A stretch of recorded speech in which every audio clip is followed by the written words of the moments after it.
Kim Pao at Econin, hindi nag-iwasan. Pagyayakapan ni na Paulo at Eco, di plastikan yon.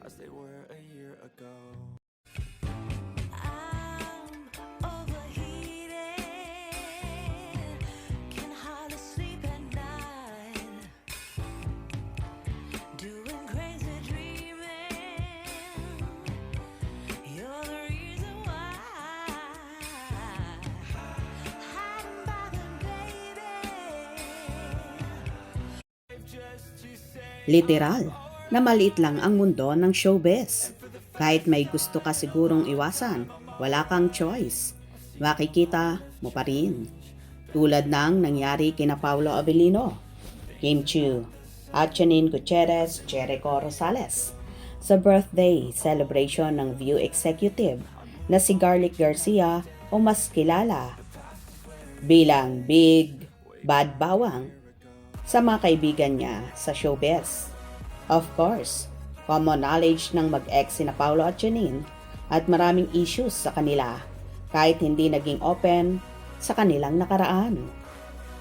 Sina Paulo at Jericho ay nagyakapan na makikita sa video sa nasabing dinner, habang kumaway naman si Janine kay Paulo.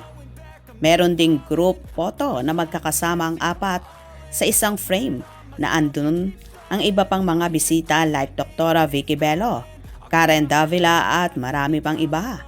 Kaya naman, nag-trending sila. The world is healing. Yan ang mga mababasang komento sa SOCMED nang mag-trending sa online world ang pagkikita at pagsasama ng magjowang sina Jericho Rosales at Janine Gutierrez sa rumored couple na sina Paulo Avellino at Kim Chiu sa isang event nitong Martes. Dumalo kasi ang apat sa intimate birthday dinner ni Garlic Garcia.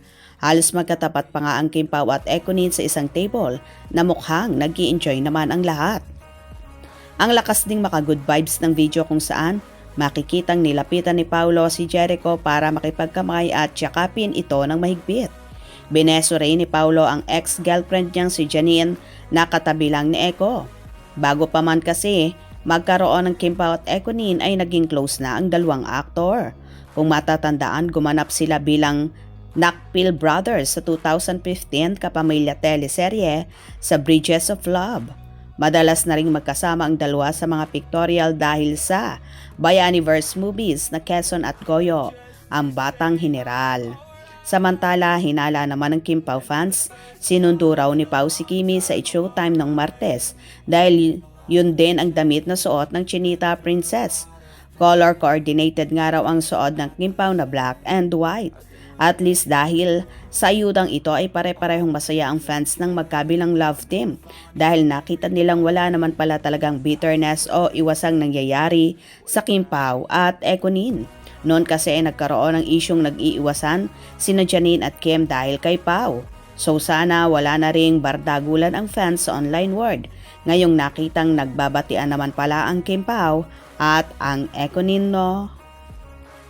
Well, kung titingnan naman, walang issue talaga sa Econin at Kim Pao. Tanging mga bashers at fanay lang naman ang gumagawa ng issue at nagpapalala ng sitwasyon. Kaya sa mga bashers dyan, wag na tayo mag-away-away, maging happy na lang tayo kung anong meron sa Econin at Kim Pao. Gets nyo ba yon? Hope you enjoyed. Please subscribe for more info.